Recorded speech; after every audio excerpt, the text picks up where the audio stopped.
Pemirsa, selamat berjumpa dalam Bincang Radio, persembahan dari Persatuan Radio Siaran Swasta Nasional Indonesia, PRSSNI Jawa Barat. Saya Ganang Parto yang menggawangi acara ini. Kali ini kita kedatangan tamu istimewa. Beliau adalah Fajar Supriyadi Sentosa. Siapa Pak Fajar ini? Ternyata beliau adalah Kepala Perwakilan Badan Kependudukan dan Keluarga Berencana Nasional BKKBN Jawa Barat.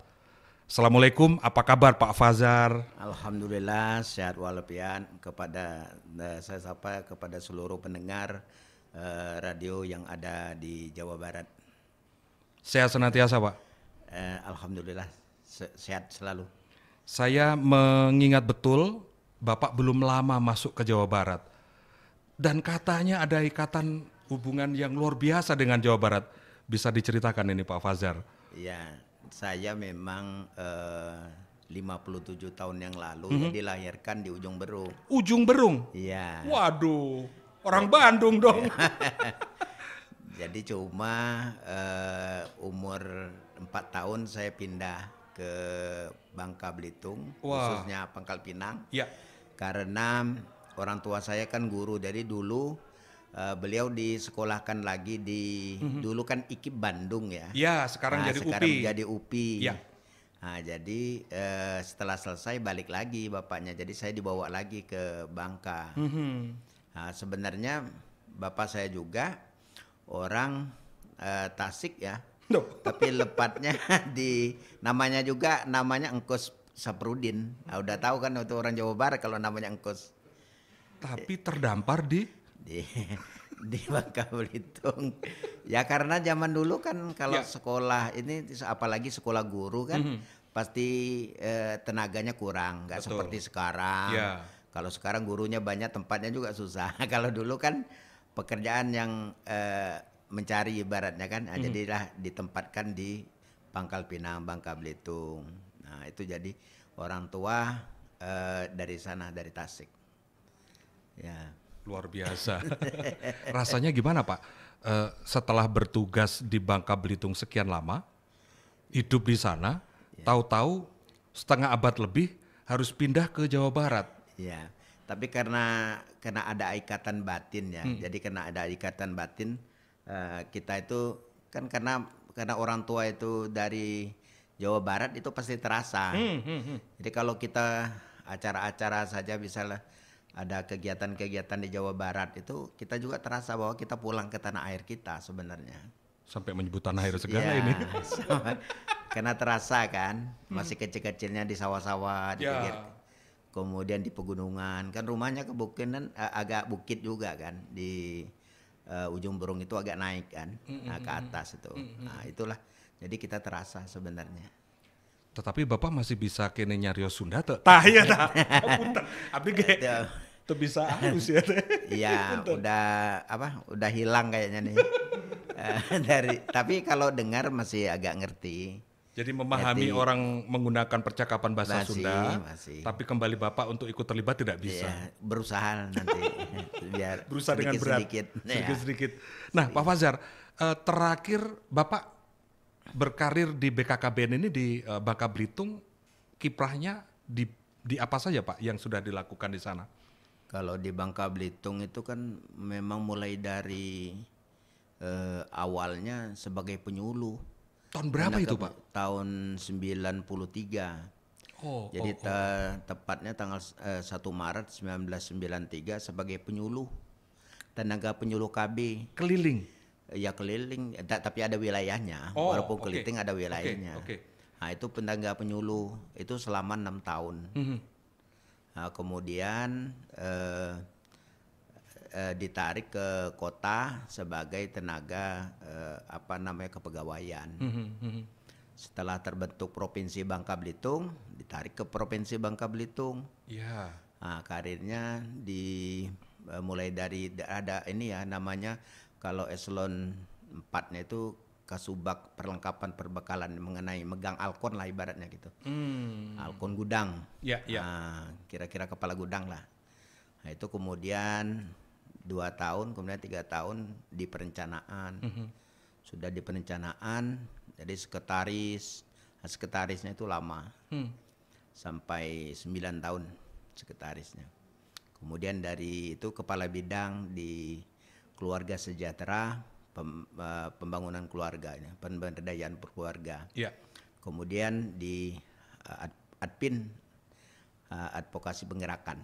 Nah itulah karirnya. Kemudian baru jadi kepala BKKBN Babel itu karena kosong Babel itu, jadi kan sistemnya kan open bidding. Jadi di mana kosong kita ngikutnya di situ. Jadi kebetulan di sananya kosong, kita ikut ke sana. Kebetulan dapat pula kan. Alhamdulillah. Itu selama 3 tahun 3 bulan. Menjabat sebagai kepala perwakilannya. BKKBN Provinsi Bangka Belitung. Iya. Tentu pasti ada perbedaan ya dengan provinsi kepulauan dengan Jawa Barat yang penduduknya terbanyak se-Indonesia. Tapi itu nanti kita bicarakannya, Pak. Ada yang lebih penting dari itu, Pak. Apa? Kami dengar Bapak ini mantan petinju, ini bener atau gimana? Loh, apa hubungannya penyuluh KB yang biasa ke lapangan, yang tentu mungkin menjelaskan ya. Pemirsa tentu tahu ya, namanya penyuluh KB kan datang ke ibu-ibu, datang ke remaja putri, ke bapak-bapak, datang ke RT, ke RW, ke kelurahan, ke desa. Orangnya biasanya somea, lemah lembut. Ini katanya petinju. Iya. Ini cerita apa lagi, Pak? Jadi saya Tapi ini benar. Gimana kisahnya, Pak? Jadi saya ini kan olahraga, hobi olahraga. Jadi di SD itu saya ikut lomba lari. Mulai dari kelas 3 SD ikut lomba lari. Nah, setelah itu memang belum dapat waktu itu juaranya kan. Nah, setelah udah kelas 6 masuk SMP baru saya bisa dapat juara. Juara lari pertama lari 800 meter. Nah, kemudian lari maraton saya juara 1 maratonnya itu. Nah, sudah itu saya pikir-pikir, saya ini belum terkenal, saya ingin terkenal sebenarnya. Ada niat begitu zaman kecil itu juga. Iya. Jadi supaya terkenal gimana caranya itu kan main bulu tangkis. Ya. Ternyata tidak bisa berkembang, cuman juara di sekolah doang. Nggak ke kecamatan juga. Nggak ke kecamatan nggak dapat, cuman di SMP. Oke. Itu nggak bisa. Akhirnya apalagi, udah gini aja. Saya lihat waktu itu kan ada petinju Indonesia yang lagi terkenal, Thomas Americo. Oke. Wah ini kayaknya saya bisa jadi juara dunia kalau ngikut ini. Umur berapa itu Pak Bapak bercita-cita begitu? Sekitar 13 SMP, tahun ya? SMP ya. Oke, SMP kelas 1 kelas 2. Iya, 13 tahun. Sudah itu saya masuk tinju ceritanya tuh. Ini beneran nyari sasana tinju? Iya, ada sasananya. Klub tinju? Iya, didatangi oleh Bapak? Iya. Bukan ece-ece ya? Beneran? Bukan, beneran. Karena kan di sana cuman ada satu sasana tinju yang milik PT Timah. Ada fasilitasnya? Iya, ada fasilitasnya lengkap di sana. Di sana saya menempa pelatihan. Dan memang saya teringat kalau mau jadi juara dunia itu dia harus memang lebih latihannya itu.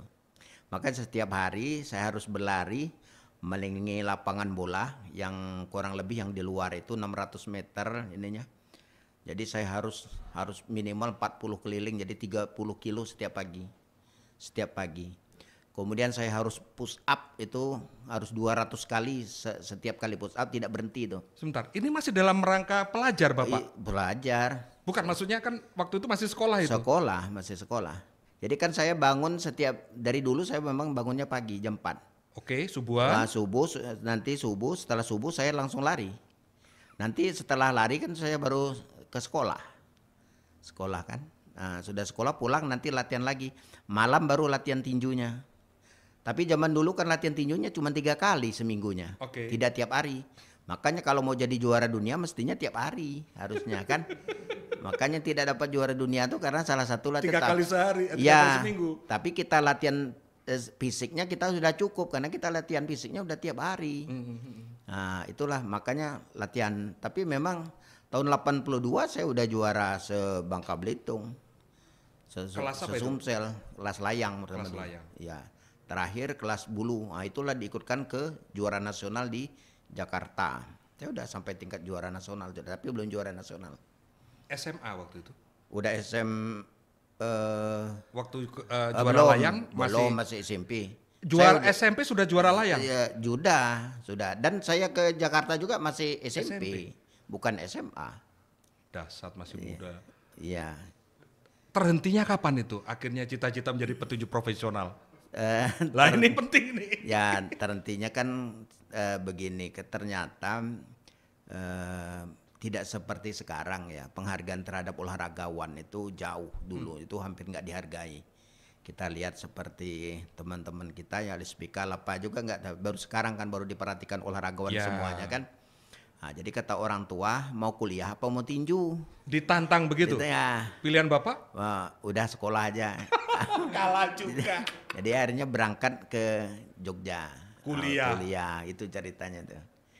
Pupus harapan untuk menjadi petinju atau waktu di Jogja pun tidak kepikiran pengen lagi? Ada latihannya, masih latihan, tapi kan harus dimakan gizinya kan banyak, Pak. Kalau olahragawan ini. Sementara kos-kosan, Kos-kosan. mahasiswa jauh. Mahasiswa jauh. Ini dari mana gizi didapat?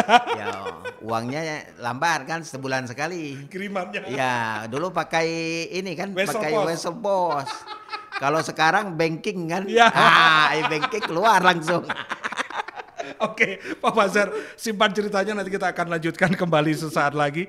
Pemirsa, Bincang Radio bersama saya Ganang Parto dan tamu istimewa saya Fajar Supriyadi Sentosa akan kita lanjutkan sesaat lagi.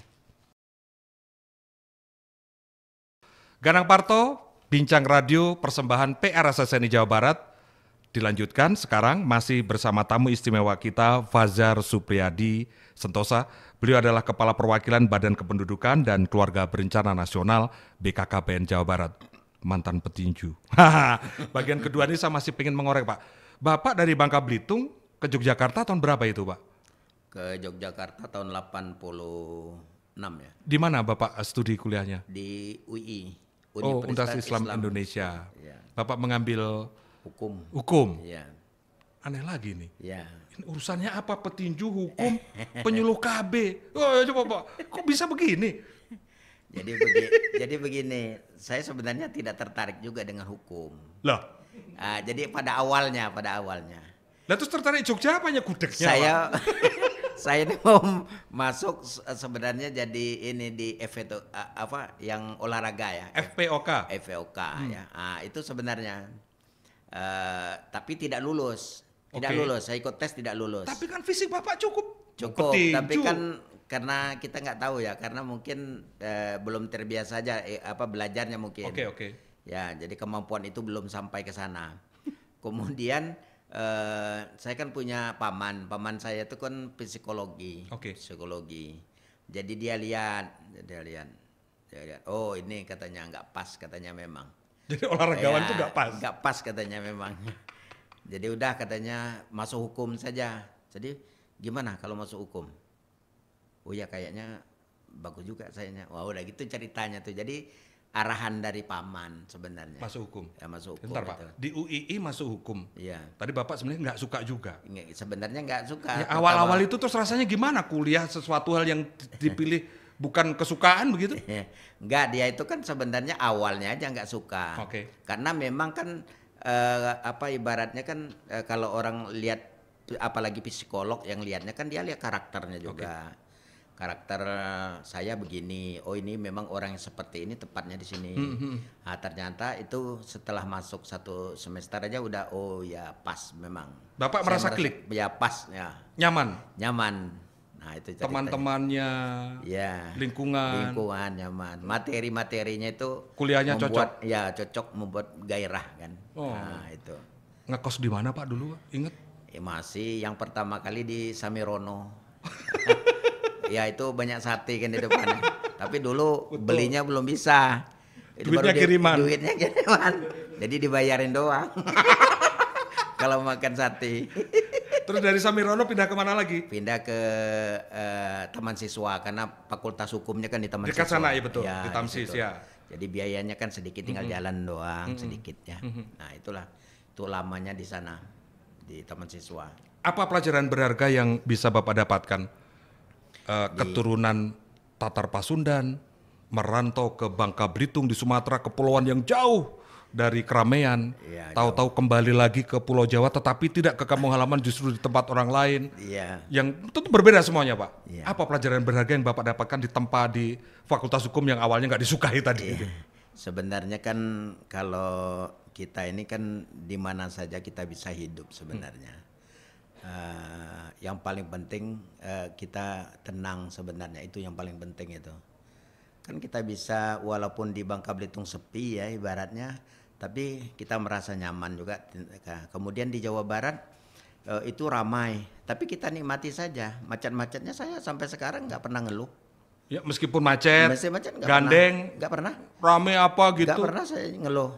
Kan katanya di rumah dinas Bapak nanti di sana, wah itu macet Pak ini. Jalan ke Jalan Suci 1 jam lebih.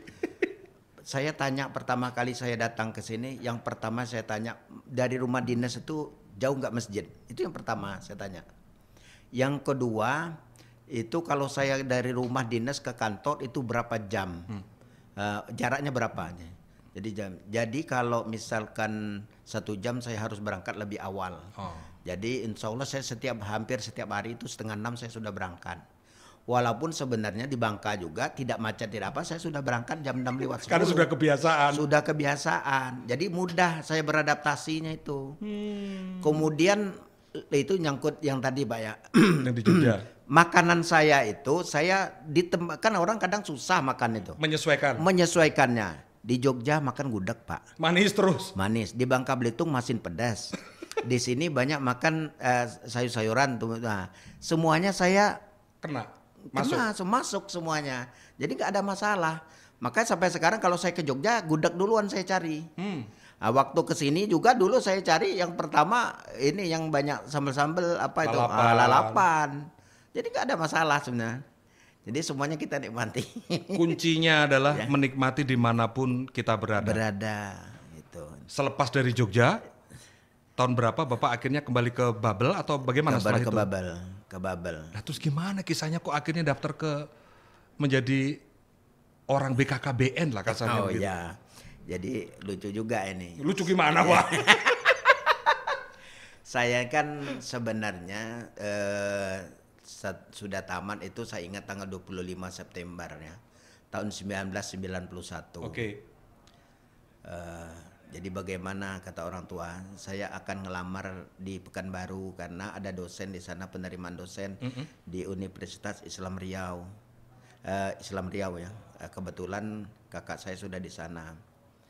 Dan ibaratnya karena di sana juga dulu kan orang mau masuk mudah ya zaman dulu ya. Saya ikutlah tes, saya diterima di sana. Menjadi dosen? Ya, tapi belum berangkat karena kan belum mengajar juga kan, baru ajaran baru. Ya. Tanggal 15 Januari orang tua saya meninggal. Nah, itulah. 91 92? 92-nya. Oke. 92 tanggal 15 Januari. Jadi sebelum dia meninggal saya nggak nyangka juga dia bakal meninggal karena tidak kelihatan dia sakit. Jam 4 sore dia panggil, katanya mau kemana ini. Saya kan sudah diterima di Pekanbaru, ya. Dosen. Nah, saya harus berangkat secepatnya ke sana, nggak bisa katanya berangkat secepat. Uangnya nggak ada. Nah, nanti kalau mau berangkat tanggal 1 nanti sudah gaji langsung bisa berangkat. Oh ya siap, tunggu. Sorenya dia meninggal. Meninggal. Itulah yang akan merubah itu. Titik baliknya di situ. Ya, setelah dia meninggal karena saya masih ada adik yang masih kecil-kecil. Yang harus dibiayai sekolah pendidikannya. Di sana harus didampingi lah kalau biayanya mungkin. Nah, akhirnya sudahlah di sini sajalah. Ngalah. Nah, ngalah. Kan kebetulan orang tua juga sebagai guru swasta. Oke. Jadi saya gantinya ngajar di sana. Oh, itu nggak jadi dosen di perguruan tinggi, akhirnya ngajar di SMP SMA Pak? SMK. Ngajar apa Pak? Ngajar hukum. PMP dulu ada PMP ya. Pendidikan Moral Pancasila. Dengan hukum dagang. Oh iya karena SMK kan. Itu aja materinya yang diajarkan. Nah, sudah itu karena kan harus cepat. Kan kalau cuma ngajar itu kan honor ya. Oh honorer. Nah, jadi bukalah BKKBN di Palembang. Tesnya di Palembang, Pak. Oke. Nah, jadi saya ikut tes ke Palembang. Ya udah ini yang lain belum buka kan. Nah, belum buka udah ikut BKKBN aja lah nih. Di Palembang, tapi saya ngajar bagaimana saya harus ke sana kan. Ngaturnya? Ngaturnya nyiasatinya gimana Bapak? Jadi saya minta izin dulu. Oke. Saya bisa nggak ini minta izin saya mau ke tes ke Palembang. Di BKKBN boleh katanya. Sudah itu kan uang kan habis juga. Kalau sebulan habis kan. Bisa nggak minjam dulu berangkat. Ini minjem ke sekolah tempat Bapak ngajar. Ya, ya. Jadi artinya minta gaji di depan untuk ya, bulan berikutnya gitu. Untuk bulan. Aduh.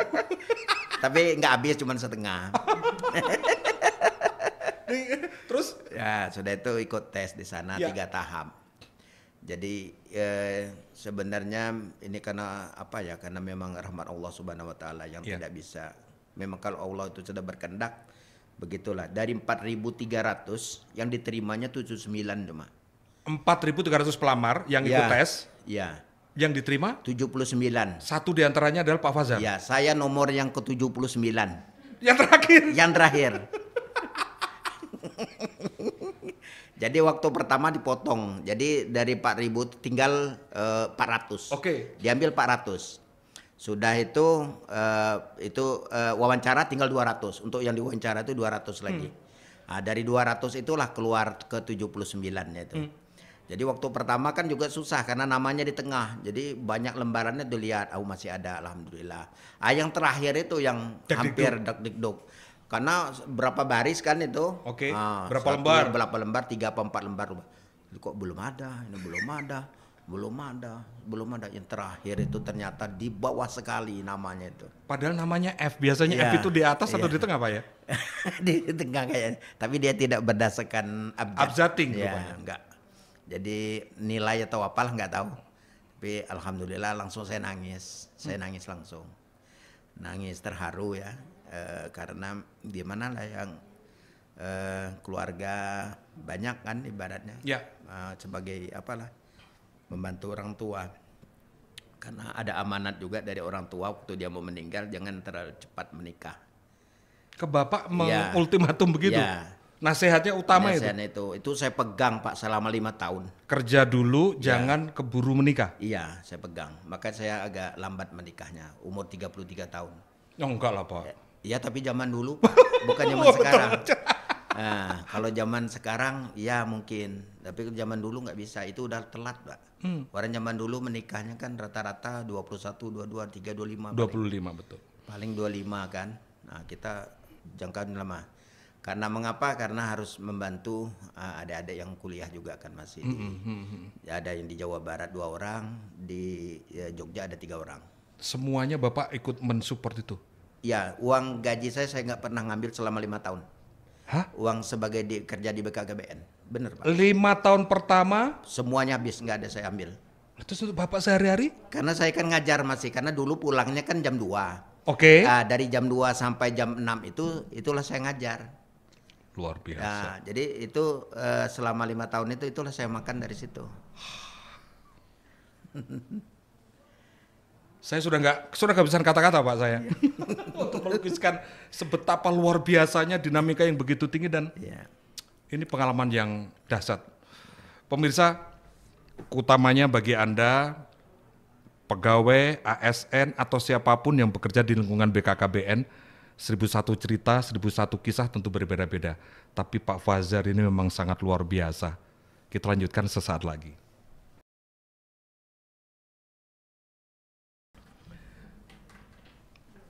Bincang Radio PRSSNI Jawa Barat bersama saya Ganang Parto dengan tamu istimewa Fazar Supriyadi Sentosa, Kepala Perwakilan Badan Kependudukan dan Keluarga Berencana Nasional BKKBN Jawa Barat. Biasanya kalau di lingkungan terdekat memanggilnya Pak Kaper, Pak Kaper. Iya. Kepala Perwakilan. Iya, perwakilan. Terima kasih Pak Fazar sudah bercerita banyak hal-hal pribadi yang mungkin saja biasanya belum tentu orang mau berbagi. Apalagi ini sangat-sangat pribadi sekali. Tapi saya senang karena ini untuk menginspirasi tidak hanya untuk teman-teman BKKBN yang mungkin saja menyaksikan tayangan ini nanti, tapi juga menginspirasi siapapun bahwa bisa saja kamu mencita-citakan A, tetapi kenyataannya ujungnya di B. Atau bahkan mungkin cita-cita A, ujungnya malah di Z. Dan Pak Fazar ternyata menjalani ini semua. Nah, sekarang yang menarik Pak, Bapak pensiun berapa tahun lagi Pak? 3 tahun lagi. Ketika mendapatkan job untuk pindah tugas ke Jawa Barat, apakah ini sebuah kode alam bahwa Bapak pulang kampung? Atau apa yang Bapak sempat terpikirkan? Sebenarnya tidak ada bayangan sedikit pun saya akan ke Jawa Barat. Serius, Pak? Serius, tidak ada. Jadi yang terbayang sampai sebelum dipindahkan ke sini tetap aja di sana? Enggak, karena saya kan di sana udah 3 tahun ya. Menjabat? Jadi saya Biasanya? udah tahu biasanya pasti dipindahkan.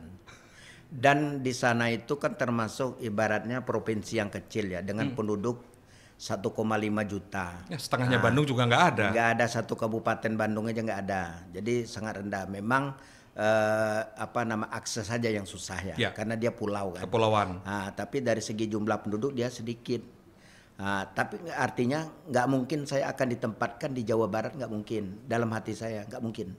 Saya paling ditempatkan di Sumatera yang walaupun naik ibaratnya provinsi yang seperti Sumut atau Sumsel atau Riau, itu aja di benak otak kepala itu. 3-4 tempat itulah. Nggak ada bakalan kemana-mana. Tahu-tahu SK turun? SK turun, itu juga setelah sebenarnya kan ada proses juga, Jadi kan kalau di kita itu kan ada uji kom juga kan, kan dites juga kemampuan hasil yang sudah dicapai di Bangka Belitung itu apa saja itu jadi evaluasi oleh tim, oleh kepala terutama.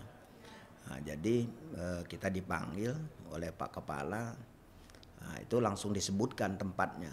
Bagaimana saudara siap? Dr. Hasto langsung menyebutkan tempat.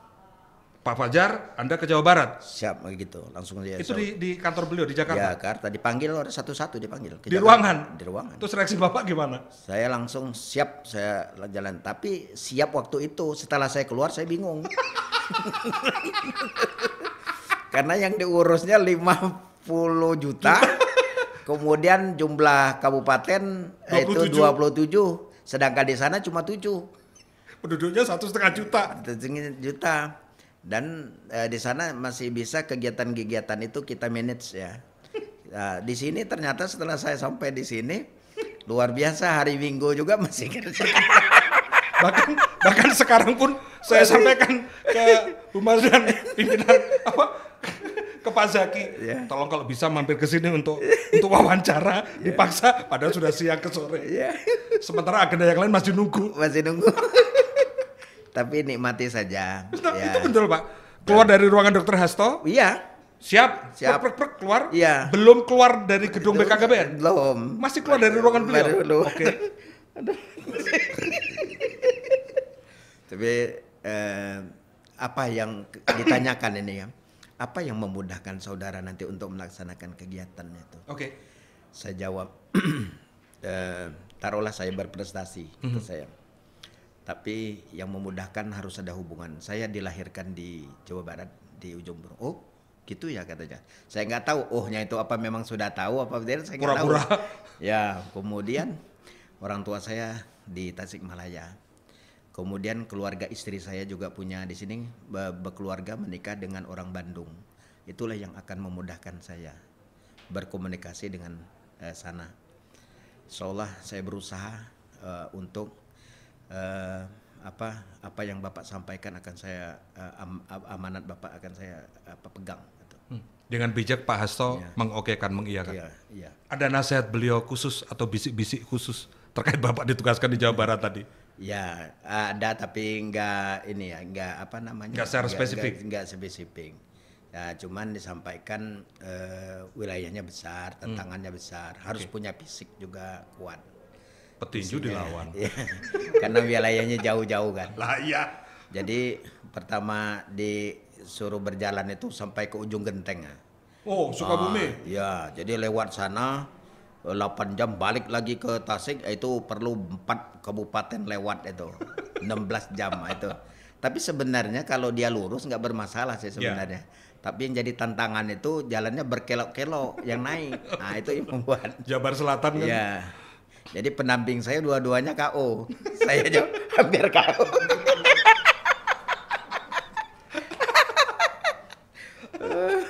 Kalau gitu saya mewakili pemirsa boleh bertanya dong Pak. Barangkali kalau ada prestasi sehingga bisa masuk Jawa Barat yang penduduknya banyak, tantangannya besar itu, kalau tadi Bapak sampaikan beberapa hal, kampung halaman, tempat lahir, sehingga Dr. Hasto, oke.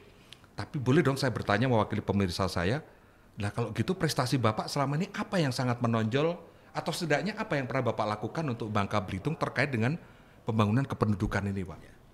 Yang pertama kalau program ya, jadi program itu Bangka Belitung kita kan ada radargram ya, radargram setiap bulan itu, yang seluruh Indonesia, seluruh pusat hadir. Itu pencapaian BKKBN Babel itu pasti di atas, di atas dia. Ada beberapa yang rendah, tapi dia rata-rata di atas, pencapaiannya tinggi. Itu yang pertama. Kemudian juga komunikasi dengan OPD pemerintah setempat lah kita baik ya. Saya juga pernah dikirim ke Filipina karena di Indonesia nggak ada satu provinsi Bangka Belitung saja yang dikirim karena prestasinya dalam program kependudukan. Nah itu salah satu. Saya jadi pernah ke Filipina, walaupun jelek-jelek. Itu kan kalau diadu sama orang Filipina, Pak. Mungkin mereka lebih putih, lebih sipit, ya kan? Karena Bapak merasa nggak sipit dan putih. Mantan petinju dilawan. Terus apa lagi, Pak? Nah, jadi itu program, sebenarnya program itulah yang membawa saya ke sini salah satunya. Oke. Nah, kalau demikian, jika saya adalah warga Bangka Belitung atau masyarakat Bangka Belitung, Bapak pergi ditangisin nggak pejabat sana yang katanya Bapak tadi dengan OPD, SKPD, dengan jajaran pemerintah sudah akrab dan banyak membawa prestasi kependudukan di sana? Iya. Kalau yang pertama, kalau yang di kantor nangis semua, Pak. Kalau yang OPD juga mereka sebenarnya menyayangkan juga ngapa nggak ke pusat, ngapa ke Jawa Barat ya. Tapi akhirnya dia ngomong, ya saya bangga. Kami bangga katanya Bapak bisa ke Jawa Barat. Karena tidak semua yang di Sumatera itu bisa jadi kepala Jawa Barat. Masuk Jawa Barat apa? Ya, hampir nggak ada kayaknya. Berarti Bapak jangan-jangan pertama ini? Kayaknya. Tapi nggak tahu ya karena udah lama ya. Yang penting nggak sembarangan orang bisa masuk Jawa Barat, Jawa Tengah, Jawa Timur. Karena itu provinsi terbesar di Indonesia. Penduduknya terbanyak. Ada banyak. Karena ini program kalau 3 provinsi ini penyangga program. Jadi kalau dia jatuh, maka dia akan Indonesia akan tervariasi ya, terganggu lah kira-kira begitu. Oke. Saya tidak punya data tertulis, Pak. Tapi selama saya 35 tahun jadi jurnalis radio, utamanya di PRSSNI, dan selama ini punya ikatan emosional sangat dekat dengan BKKBN, utamanya Jawa Barat. Saya sering liputan, bahkan menjadi pokja di BKKBN Jawa Barat. Sepertinya memang betul, Pak, yang dari Sumatera itu belum pernah ada yang masuk ke Jawa Barat. Jadi Bapak memang satu-satunya yang nyasar karena prestasi. Nanti kita lanjutkan sesaat lagi pada bagian terakhir perbincangan dalam Bincang Radio bersama Fajar Supriyadi Sentosa, Kepala Perwakilan BKKBN Jawa Barat. Pemirsa, saya Ganang Parto, Bincang Radio dari PRSSNI Jawa Barat. Ini adalah perbincangan terakhir saya dengan Fajar Supriyadi Sentosa, Kepala Perwakilan Badan Kependudukan dan Keluarga Berencana Nasional BKKBN Jawa Barat. Pak Fajar, kita tadi sudah banyak 1, 2, 3, sepertinya banyak ngomongin pribadi aja. Tapi mudah-mudahan ini bisa menjadi inspirasi bagi siapapun, utamanya teman-teman di BKKBN. Nah, bagian terakhir ini saya ingin menanyakan, begitu Bapak masuk ke Jawa Barat, tantangan apa yang terbesar yang Bapak hadapi dan apa saja yang Bapak harus lakukan? Kami dengar yang paling utama adalah ledakan penduduk Jawa Barat ini dahsyat. Angka stuntingnya pun sangat besar. Nah, Bapak bisa menjelaskan itu? Ya benar, jadi yang pertama kan stunting di Jawa Barat itu sebenarnya kalau dari presentase sebenarnya nggak begitu besar, cuman 20,2 ya, 20,2%. Tetapi dia angka absolutnya itu besar, karena jumlah penduduknya besar kan. Oh ya.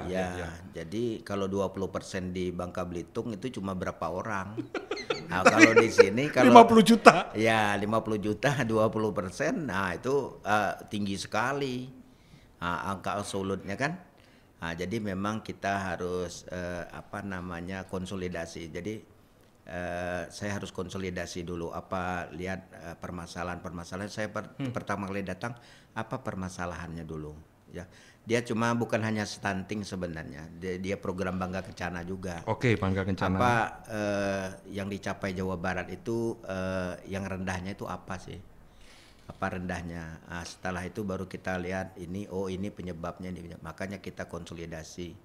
ke dalam dulu, sudah ke dalam, baru kita ke balai-balai penyuluh, kawan-kawan kita di OPD di kabupaten kota. Kabupaten kota kita datangin, kemudian tentunya dengan bupati dan wali kota kita datangkan. Memang saya sampai sekarang belum semuanya, karena baru 2 bulan juga kan. Ya.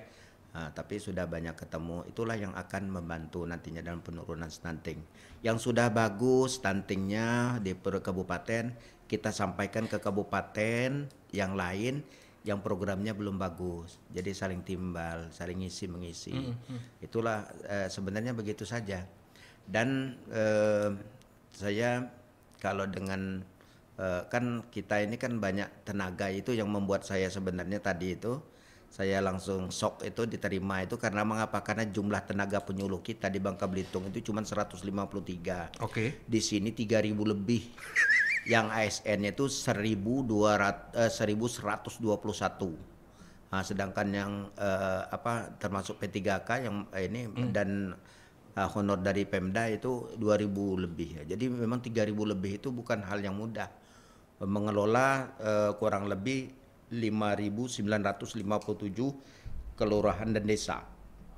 Jadi banyak sekali yang harus dievaluasi, dimonitor ya. Pencapaiannya itu perlu Kerja ekstra. karena perlu waktu, perlu kerja ekstra. Nah, itulah. 2 bulan ini yang sudah terpantau kabupaten kota yang menurut Bapak untuk penanganan stuntingnya sangat bagus, Jawa Barat mana saja Pak? Yang sudah terdeteksi melalui data atau mungkin Bapak sudah secara langsung datang? Sebenarnya hampir semuanya sih bagus sekarang, karena kan sudah mereka juga belajar kemarin kan hasil SSGI yang kemarin kan sudah langsung diperbaiki. Jadi kalau saya lihat tidak begitu lagi, jadi sudah kelihatannya hampir sama. Merata. Tidak ada yang tidak ada yang jomblang lagi. Jadi semuanya saya tanya misalnya di sini, oh kami juga sudah Pak ini. Oh berarti memang walaupun tadi hasilnya memang dia jomblang waktu SSGI kemarin. Tapi setelah sekarang kegiatan-kegiatan itu hampir sama semuanya. Nah, kita tinggal nunggu nanti pada bulan Desember kan hasilnya yang untuk 2023. Tapi kegiatan-kegiatan hampir sama sekarang. Karena mereka belajar juga kemarin yang misalnya rendah, dia belajar dengan yang sudah berhasil juga kan. Nah, itu dia. Jadi hampir sama lah, nggak ada kalau kegiatan-kegiatan. Prediksi Bapak akhir tahun ini angka penurunannya sampai berapa Pak? Melihat tadi Bapak bilang tidak ada yang tinggi Mas, tidak ada yang rendah, kayaknya sudah flat rata dan semuanya sudah melakukan banyak perbaikan penanganan. Ya, kalau prediksi saya bisa 17 ke bawah ya, jadi 17 ke atas nggak. Misalnya 17, 18, 19 nggak. Jadi kemungkinan 17, 16, 15. Dari 20% itu? Dari 20. Selama setahun ini, Bapak perkirakan bisa menyentuh 16-17 persenan. Berarti ada sekitar penurunan 4%. 4 sampai 5 itu. 4 sampai 5%. Mesin mana ini yang bergerak begitu cepat bisa menurunkan itu Pak? Karena dia sebenarnya sama, semuanya dia bergerak semua. Kan tadi kan seperti dari awal saya sampaikan, kita ini berkolaborasi konvergensi ya. Jadi seluruh komponen harus bergerak. Dan yang paling terpenting itu yang terakhir adalah masyarakat itu sendiri. Masyarakat justru? Iya, warganya sendiri. Jadi kalau warganya misalnya begini, ini salah satu indikator yang SSGI itu. Jamban yang tidak layak misalnya ya. Sekarang dibuatkan jamban. Tapi kalau dia tetap masih nongkrong di sungai, itu kan masih terjadi Jawa Barat Pak? Masih Pak. Iya. Ngomong masihnya kok kayaknya berat banget sih. Masih. Ya, itu artinya kan masyarakatnya kan. Nah, jadi mereka kalau sudah dibuatkan itu harus ke sana dong. Ya, indikator-indikator itu supaya nanti betul-betul terjadi. Ya, kalau dikasih obat tambah darah juga kan harus diminum kalau bagian putri-putrinya kan. Iya. Nah, kalau itu tidak diminum dikasih kan TTD-nya kata orang tuanya nggak usah lah itu. Orang tua lagi supaya anaknya jangan minum itu. Kan begitu kan masyarakat lagi terakhir pemerintah udah menyiapkan tapi dikasih telur bapak yang makan bukan anaknya. Nah, itu kan memang masyarakat juga. Ya, itu jadi memang itu yang terakhir ke warganya, masyarakatnya. Jadi justru pada warga atau masyarakat sendiri yang pola pikirnya nih. Artinya saya khawatir Pak, apakah sosialisasi tentang stunting ini belum sampai ke mereka atau ogah-ogahan memang karakternya? Enggak, sebenarnya ada juga. Dia ini kan penyampaiannya kan berbeda. Daya tangkap orang juga beda-beda. Ada yang orang harus 10 kali baru dia nangkap. Ada cukup sekali. Oh, apa itu? Mati anak saya nanti stunting ini. Apa Bu yang harus ada yang juga nggak apa-apa. Akan ada jadi tipenya beda-beda. Jadi artinya sosialisasi melalui media apapun tetap harus digencarkan. Wajib. Jadi ini termasuk radio ini wajib ini. Jadi radio, kemudian koran itu media online semuanya. Medsos semuanya dihajar, digencarkan. Digencarkan semuanya itu di televisi. Jadi mereka tahu. Karena kan kita ini kan nanti 2045 kan Indonesia emas. Itu target utamanya. Target utamanya siapapun, sama dengan saya ini hobi nonton sepak bola. Indonesia itu harus jadi ikut Piala Dunia dong, bukan Piala Dunia umur 20 17, dia harus yang senior. Kualifikasi aja terus. Iya. Kapan benerannya? Kapan? Sama dengan stunting ini kapan selesainya stunting ini? Karena itu mempengaruhi pendapatan negara juga kan, kesehatan dan sebagainya. Kan kita tidak bisa ikut Piala Dunia itu salah satunya mengapa? Bapak tahu nggak? Ya karena mungkin kalau lawan pemain-pemain negara asing kayaknya sehat-sehat tinggi-tinggi gede-gede. Nah, itu penyebabnya. Kita ini ranking ke 182, Pak. Apanya, Pak? Tingginya kita ranking bawah. Tinggi kita ini rata-rata cuma 157. Tinggi badan. Tinggi badan. Gimana mainnya? Dengan orang Arab aja kita nggak pernah menang. Karena orang Arab itu sudah di atas 185 rata-rata pemainnya. Kita cuma 170-an nggak bisa. Untung saya bukan pemain sepak bola profesional, saya hanya jurnalis radio yang tidak ditentukan harus tinggi. Iya. Jadi memang itu salah satu penyebabnya. Maka kita harus hilangkan stuntingnya itu. Kita harus tinggi-tinggi lah. Ya. Ya selain tinggi harus pintar juga. Ya. Nah, bolehlah dia pendek atau dia pintar, nggak mesti mendingan kan. Ya. Ini sudah tidak sesuai dengan tinggi yang diharapkan, terus tidak pintar lagi ya. Itu lebih parah lagi. Parah lagi. Oke. Saya bertanya satu pertanyaan yang memang selalu saya tanyakan kalau terkait dengan stunting. Dibandingkan provinsi lain, mungkin karena Bapak ketemu juga dengan kaper-kaper provinsi lain dan sebagainya. Bagaimana dengan dukungan pemerintah Provinsi Jawa Barat untuk penanganan stunting melalui BKKBN ini, Pak? Kalau Provinsi Jawa Barat sudah luar biasa sebenarnya. Apanya yang luar biasa? Ya dari segi dari kan anggaran ya. Oke. Anggaran, kemudian kolaborasinya juga ya konvergensinya juga sudah luar biasa. Sudah terjadi. Cuman memang tadi karena banyak penduduknya banyak. Banyak itu memang agak menyulitkan. Tantangannya kan. Nah itu sebenarnya itu saja. Jadi kalau pemerintah sebenarnya nggak begitu. Nggak ada persoalan. Nggak persoalan lagi. Sudah support. Pemerintah Provinsi Jawa Barat artinya sangat peduli dan mungkin terbagus di Indonesia kali Pak untuk supporting kepada BKKBN terkait penanganan stunting. Itu nggak bisa nilai saya karena nggak tahu provinsi lainnya belum ngintip secara keseluruhan. Nah. Oke, Pak Fajar, ini tadi kita sudah berpanjang cerita dan sebagainya. Ada satu pertanyaan terakhir sebelum kita mengakhiri perbincangan kita kali ini adalah apa yang Bapak ingin sampaikan kepada warga Jawa Barat, juga kepada kawan-kawan BKKBN dalam rangka penanganan stunting ini? Saya teringat Jawa Barat ini tagline-nya kan juara ya. Jadi memang di otak itu harus juara, apapun harus juara. Jadi stunting juga harus juara, artinya juara bukan banyaknya. Tidak ada lagi stunting itu sesuai dengan zero new stunting. Itu yang penting itu. Jadi kita olahraga harus juara 1, kesenian harus juara 1, BKKBN juga harus juara 1, Pak. Sekarang BKKBN Jawa Barat ini masih dengan Jawa Timur, Jawa Tengah masih kalah, Pak. Ya, programnya, pencapaian programnya masih rendah. Padahal dukungan anggarannya besar. Sama, kalau besarnya semuanya disesuaikan dengan jumlah penduduk kan. Oh, hitungannya ke sana. Ya, tapi dalam pencapaiannya masih rendah ibaratnya. Tapi rendahnya di antara 3 ini. Ya. Kalau yang ibarat provinsi-provinsi lain kan karena penduduknya kan sedikit, lebih mudah lah ya. Tapi 3 ini kita masih di bawah. Jadi kita memang harus juara, memang harus di atas mestinya. Jumlahnya penduduk banyak, mestinya kita juga harus nomor 1 dong. Seperti Cina. Cina kan penduduknya nomor 1, tapi kan dia kualitas juga nomor 1. Qualified. Nah, jadi harus sinkron harusnya, nyambung. Nah, itulah jadi masyarakatnya supaya benar-benar mengetahui lah stunting ini harus bersama-sama lah menurunkan angka stunting ini. Jadi selain pemerintah sudah sudah begitu keras untuk menurunkan stunting, masyarakatnya juga harus sadar itu untuk menurunkan stuntingnya. Jadi bersama-sama lah itu. Baik. Terima kasih Pak Fazar.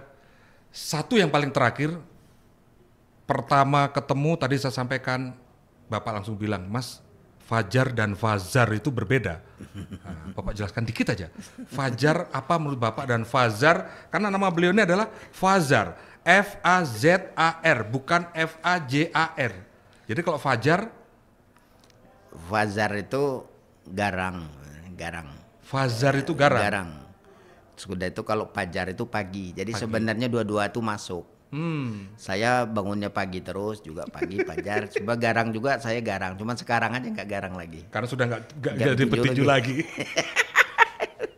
Terima kasih Pak. Ya, selamat datang dan selamat mengabdi, selamat bertugas di Jawa Barat. Senang sekali PRSSNI Jawa Barat, studio digital kita dikunjungi Bapak langsung, dan ke depan kita bisa terus menjalin silaturahmi, kerjasama untuk sama-sama membangun Jawa Barat. Amin. Terima kasih Pak Fazar.